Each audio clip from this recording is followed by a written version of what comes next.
You were how old? I don't know, 3, 4? And how do you feel about the movie now? I love it. It's great.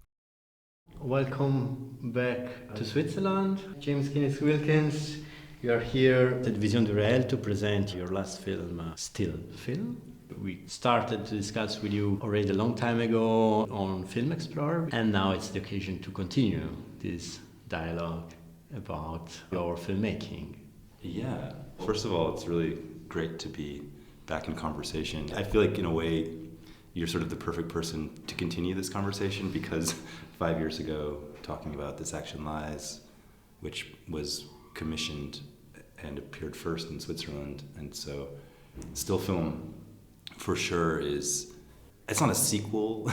I've been thinking sort of, sometimes I use this term franchise, like Marvel franchise style. In a way, it's definitely an elevation, I think. I set some challenges for myself to exceed some of the tactics I used in This Action Lies, and This Action Lies actually responded to the indefinite pitch. I think just on a very technical level, it is one of the more complex movies I've made, even though it doesn't look like it. It's very still. It's one of the most edited movies I've made. Legal deposition is a question of collecting evidence, and in the film itself, the question of fact and the question of truth of fact is a question. What would you say about the question of evidence? Well, you know what's really interesting about the deposition form, and I think this is a distinction that's important to make. It's not a court proceeding. A deposition exists outside of the official court proceeding, and it is, as you said, an attempt to discover evidence. So this process of discovery, almost fact creation, is what really fascinates me about the deposition proceeding, where you get a witness. In this case, I consider the quote-unquote witness embodied by quote-unquote like me to be what they call a non-party witness, which is a witness who's not involved in the case. They've been subpoenaed or brought in to provide extra contextual information for whatever this case may be. And I think, broadly speaking, it's up to interpretation, but I think of it almost maybe as like a potential like fraud trial, as if movies have been embodied. The movie is a man or something.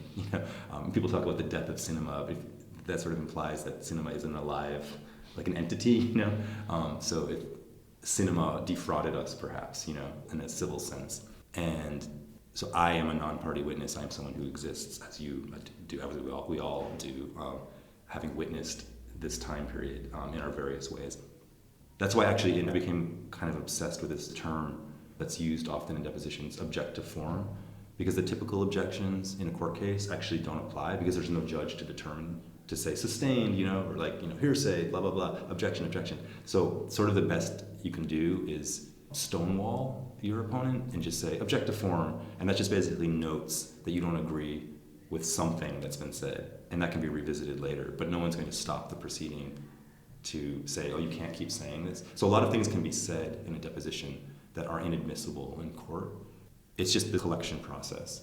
Is spontaneity also bringing some evidence about the credibility of the deposition? So, I have the impression that as viewers, we believe more in this deposition because it has this character of spontaneity. Interesting. Yeah, that to me is very much about, that's a question of dramatic writing and performance, and I'm deeply interested in that as well, and that's a big part of my practice. And that's why I make a variety of different types of movies. I absolutely think, yes, the idea of hearing something performed gives it a veracity that maybe it doesn't have on the page. Ultimately, it's a screenplay that was written by me. It's not spontaneous in the sense that it's, 114 pages of predetermined text. It is spontaneous in the sense that I wrote it for myself to perform, and I performed it. And it was also a dynamic document that, like I said, it took me 3 years to write and determine whether it felt correct. But there is for sure a dramatic arc within it, and I structured it as such. It's not just, unorganized facts or fictionalized facts. And of course the facts too are based off of, this is the documentary side of it, I suppose, the truth factor.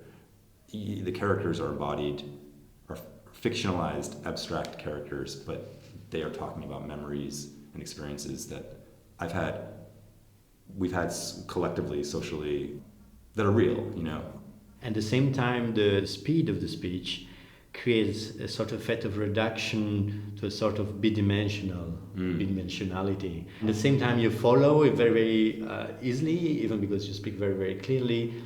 But at the same time, the speed creates a sort of, a sort of flatness, a sort of abstraction in the end. I actually really appreciate you saying that. And, this it's interesting, I think, from an audio perspective. Initially, I'm going to say two things about this. One is that initially, I actually received, I probably shouldn't say this on the record, but it doesn't really matter. I received some funding for the project to finish it based on a proposal that I would mix it in stereo surround sound. And I quickly realized, making the proposal, that helped me get the money, but I realized soon after that it made no sense to have it in surround to spatialize it. That actually flattening the sound, there needed to be this absolute equality between the voices. And it's in stereo, which is fine, and I'm okay with that. I actually really like mixing in stereo. However, I would actually be willing to even go further and argue that it could be mixed down to a mono track and just be a single giant speaker. Yeah, this idea that one is in control, that there is a point to be got, or a point to be had. You're like, oh yeah, this movie's about this. Okay, cool. I think is a fiction, and so maybe with my movie, it amplifies that in a somewhat aggressive way. In order to get comfortable, you have to just accept it and accept there will be some loss. And even, as I mentioned in the Q&A yesterday during the screening, even for native English speakers, I realize that, especially in this context with a variety of languages and proficiencies, it's especially a complex screening. But even for native English speakers, it's supposed to be a challenge, but not a mean or unpleasurable challenge. I just think that the pleasure can be located, if you just sidestep a little bit, there is, and sort of accept the wave or the wash of it, pleasure can be regained in a way.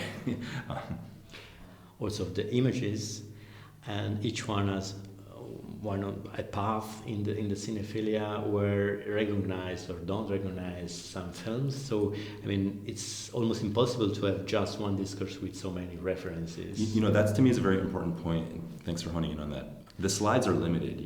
There's this sort of proposition in actuality that I was collecting slides, collecting press kits, and I was. But this is a task that could go on my whole life, and I wanted to make something that was specific to the moment. And there was definite limitations. First of all, the slides end in 2001 when I became legally an adult, so it's 82, 83 to 2001. And then my memory of this period. So I was locating slides only from that period based on associations, memories, reminders that would surface, just sort of a loose personalized network that I was forming. But then I reduced and chose the slides, imagining that they were rotating on a carousel, let's say, if they were to almost be if these were your family slides, projecting them, you'd have one carousel with a max capacity of 140 slides. And so that's quite limited if you're talking about the past 18 years, 20 years ago, or 22 years ago of film history or Hollywood film history. Only 140 images, and some of those come from multiples from the same movie. There's hugely gaps there, right? And so the thing I was talking about with someone else last night is that we all have these gaps, and this idea of cinephilia, where you're supposed to have a comprehensive knowledge and people are kind of cockfighting over, having comprehensively seen the canonical stuff and everything, and you name drop something, you're like, oh yeah, but what about this movie? Didn't it? This sort of as much as I love them, Scorsese, Tarantino kind of obsessiveness. Part of my personality is there, but it's also I absolutely can't. I'm not interested in that. And so yeah, it's perfectly acceptable to be I have no idea. I totally know what this movie is, but I totally forgot about, Renaissance Man. I've never seen this movie or something, or somehow I missed seeing something that seems unmissable for people of a certain generation or whatever. And then you can further extend this to how education plays a role. And for me, pre-18, I was exposed to a fair number of foreign films, but not so much experimental filmmaking. And I had to go to college and grow up basically and be exposed to this whole other world of filmmaking. And it's just fascinating to me to think back on the chance encounter, and what would it mean? Like Boogie Nights, for instance, was hugely formative for me. But I randomly encountered it on VHS in a Blockbuster video store, But then at the same time, I did see like Louis Buñuel's shorts, but they weren't really like explained to me until I was 25 or something like that, or contextualized. And yeah, the chance aspect. There isn't a right way of approaching movies. You approach it your way, and what's been given to you, and hopefully you can become sensitive and expand and be curious. There is two levels of memories. I mean, each one can recall some films and can think about these films and critically think about this film also thanks to the discussion about these films, even if when you speak about the film, almost never you see the slide of the film that is spoken about.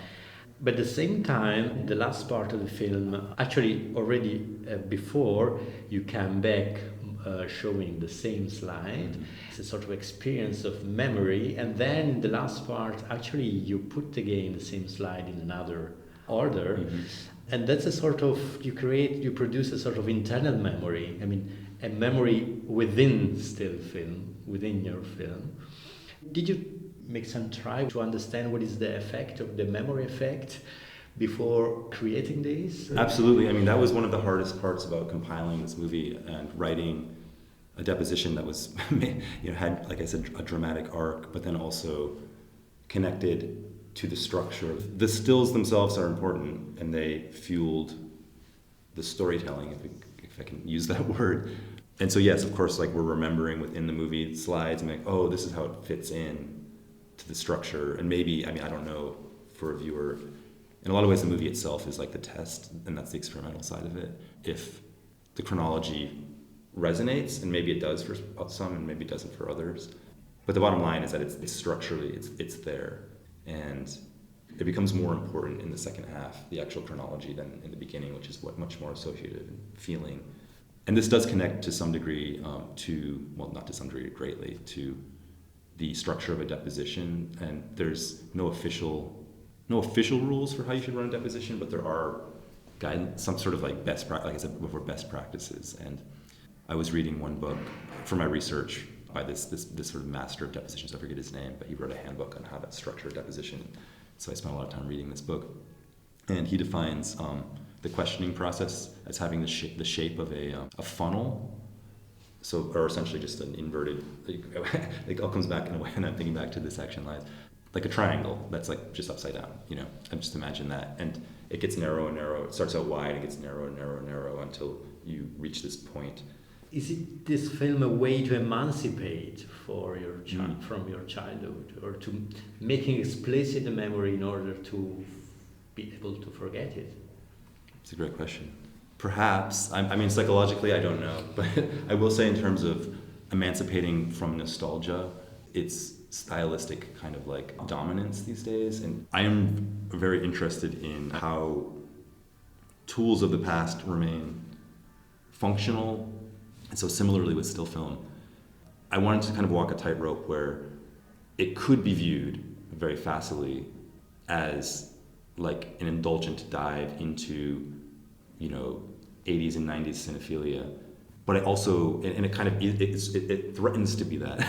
But it is kind of for me very much like a sort of tombstone, like just being like, this is the grave, this is where it all dies. And I have no nostalgia about these movies at all. Like I really don't. Like the memories exist, but I'm not like thinking, oh, it was better then, or I want to make movies in this style or this way. Absolutely not. It's just, they're facts at this point for me, I would like the question of the common ground, because in a sense you dramatize a sort of common ground that is not one in the sense. So, I mean, is a common ground always an illusion? I am interested in, to some degree, like irritation, not fully. I'm also interested in pleasure, but I think that irritation and pleasure, they have this sort of connection, where you have an itch, and you itch, it feels good, but if you itch it too much, it hurts.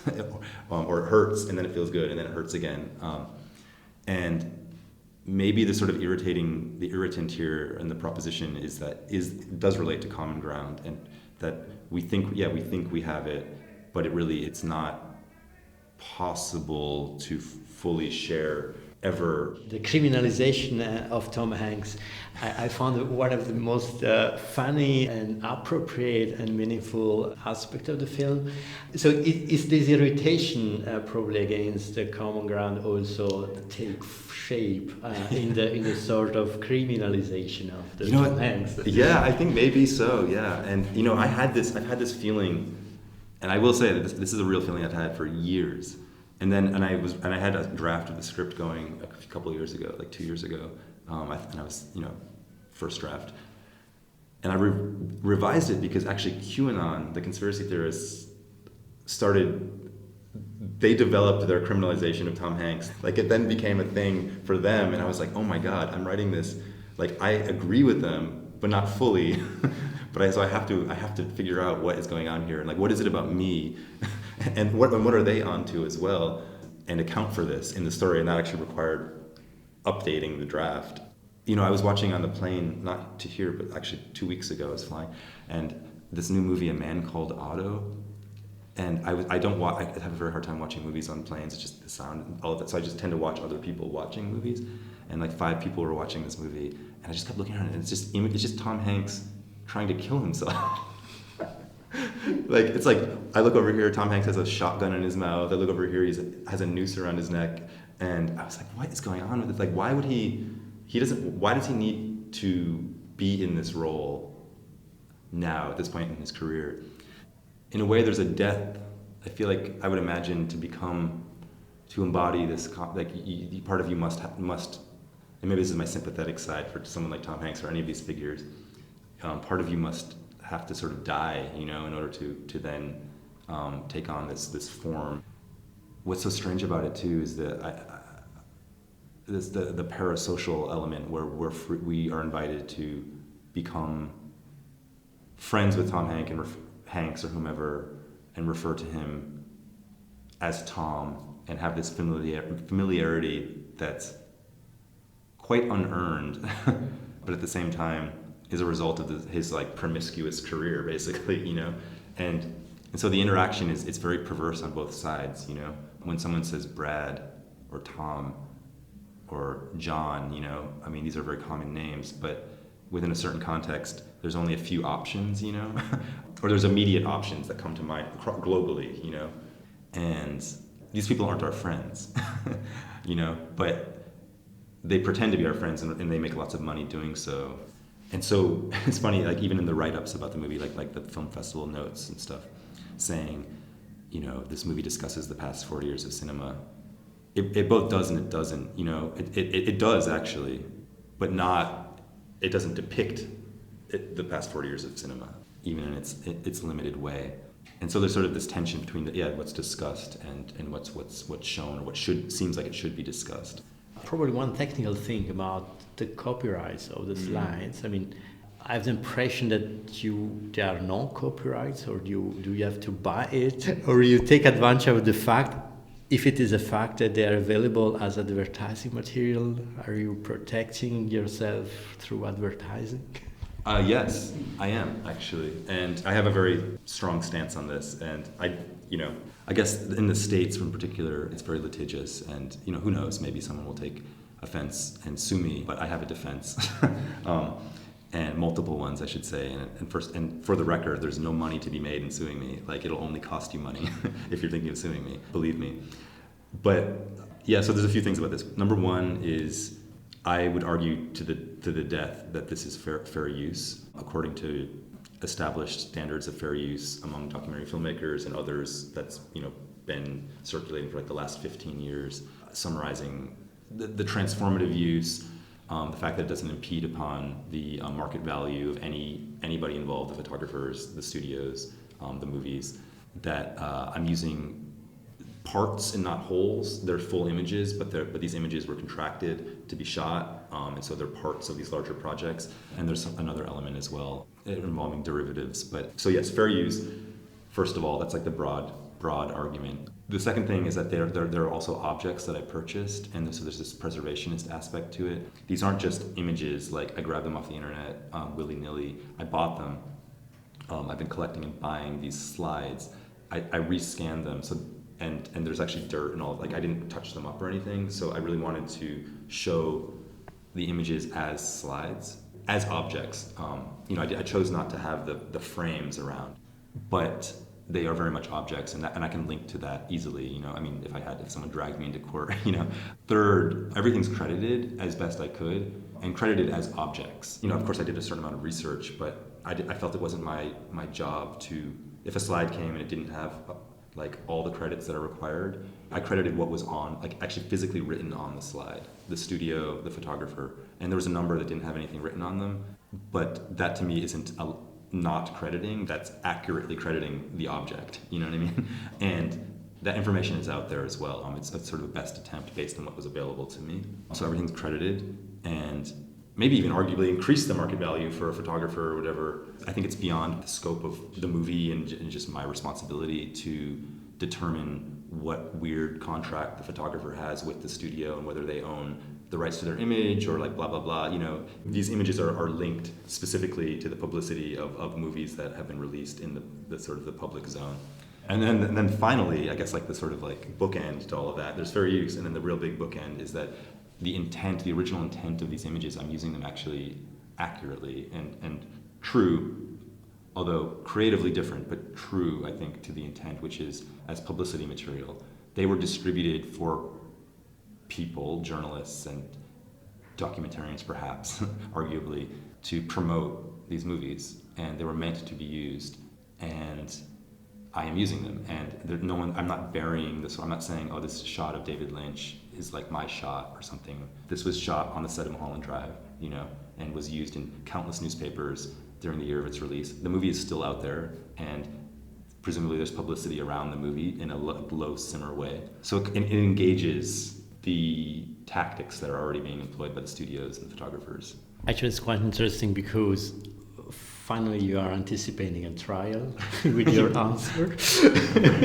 And finally probably interviews us always a sort of anticipation of trial. Oh, well, yeah, I mean, absolutely. Like to me, this is all very much baked into the movie, and I think about these things constantly, and it's more about the fear, distributors' fear. Like, everyone just has such a fear, and that's why actually nostalgia is so dominant in film production now, because everyone's obsessed with pre-existing intellectual property, because they feel like, oh, if we buy the source material, or we buy like a true crime story, we pay off someone early on, or we already know that this, is safe, then we can make it and make a little bit more money off of it, rather than taking a gamble, I should say, on an original idea.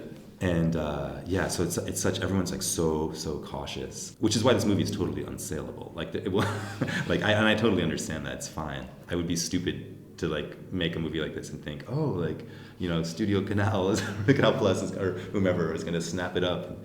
Like there's just no way. Like their lawyers wouldn't let it. They won't touch it. And that's not because of its illegality. It's because of the cautiousness. Yeah.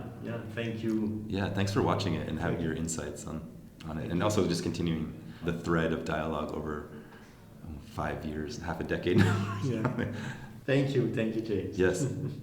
Am I still rolling? Please, I want this on record. Go ahead then, but keep it brief, okay? For everyone's sake. Thank you.